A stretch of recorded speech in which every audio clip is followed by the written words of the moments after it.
The baby boomers have been in the labor market for the longest time.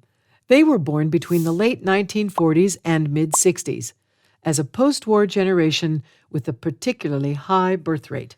Never before and never again have so many babies been born as during this time. The boomer generation was already able to use the contraceptive pill, one of the achievements of the recovery and prosperity phase in which they grew up. It is the time of the moon landing that shaped this generation, the time of the Cold War and the Flower Power peace movement, the time of the world revolution through the protests of '68 against oppression for responsible citizens. Bras were burnt for women's rights. When it comes to music, the Beatles or the Rolling Stones set the tone. Color television arrived in most living rooms in the late '60s, but life is still mainly outside. Baby boomers play with the neighborhood kids. Daily team building and competition enlarged mixed age groups. They adapt to a social hierarchy at an early age and clearly view someone older as a person of authority. This is also what distinguishes them in their working lives. Baby boomers fit in easily, can assess their abilities well, and show a keen interest in competition. Powering through and staying loyal to an organization for a long time is typical of the boomer generation. The economic growth shaped them. They were able to work their way up through hard work and effort and achieve a prosperous life on their own. They sacrificed family time for this. Until the end of their careers, baby boomers stand for team spirit and loyalty to the company. Generation X was born between the mid-1960s and the end of the 1970s. The baby boom and the economic growth were over. After a long period of peace, the world was threatened with destruction by atomic bombs. Political upheavals made life unpredictable. Environmental problems became an issue. The crash of the Challenger space shuttle and the Chernobyl disaster dampened technical progress. When the Berlin Wall fell in 1989, the youngest of the Generation X were 10 years old. AIDS had a dampening effect on free love. The Rubik's Cube offered something to hold on to and fumble around with. MTV also brought distraction for Generation X. The Walkman offered Nirvana and Madonna to go. In the movie theaters, it was Back to the Future. The first PCs hit the market, and the first computer games found their fans. Everyone had television, and TV programs structured the childhood of Generation X more strongly. Due to the decline in the birth rate, they were already playing more with the same-aged peers. Generation X left home at an early age. The labor market offers Generation X far fewer prospects than to their parents' generation. They have to work significantly harder in order to continue their parents' success. Many strive for status symbols, want to be able to afford something, and become what German speakers call the Generation Golf. Others don't want to sacrifice everything for their job, especially since they hardly ever saw their own fathers at home. For some of Generation X, work-life balance is already wishful thinking. Generation Y, born between 1980 and 1995, is the first generation to grow up almost completely with digital tools and media and to try out everything. We call them digital natives. Their youth is unstable around the leap into the new millennium. The Yugoslav War, fear of the technological collapse through Y2K, switching to the euro, the 9/11 terrorist attacks, and finally, the financial crisis make Generation Y thoughtful, even if their parents say that they can achieve anything.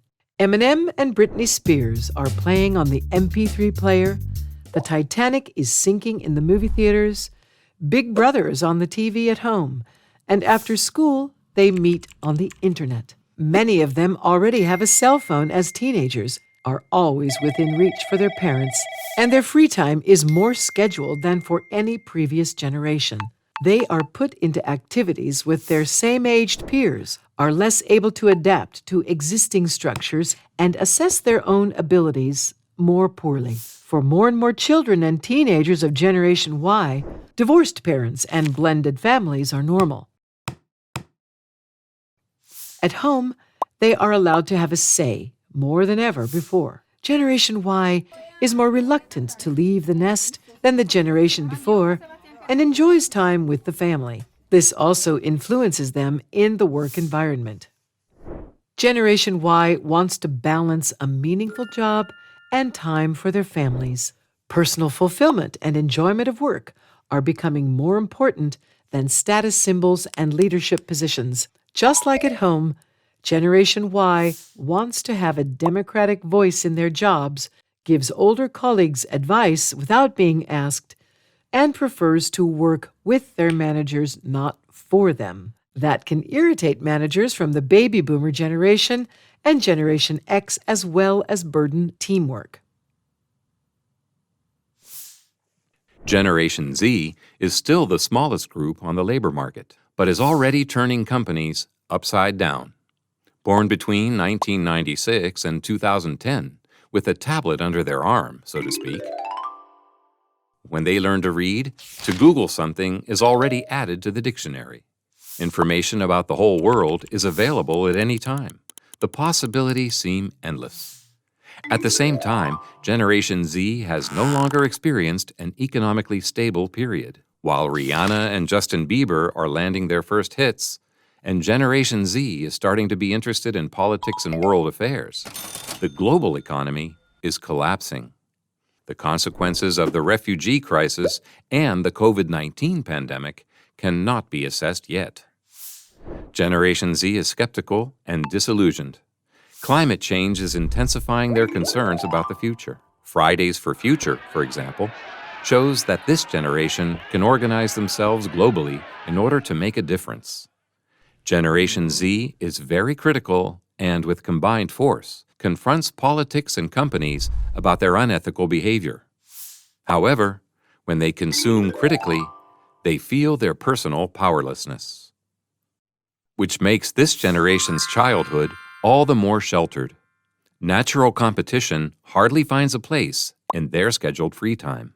Talent is promoted among peers or in individual lessons. Grades are controversial, and everyone receives a certificate. Quickly post a selfie with the latter and hope for lots of heart emojis. Unsurprisingly, Generation Z has difficulties with criticism and with assessing themselves. Another problem in the work environment is the fact that Generation Z wants to get the best out of work for themselves. The future is uncertain enough.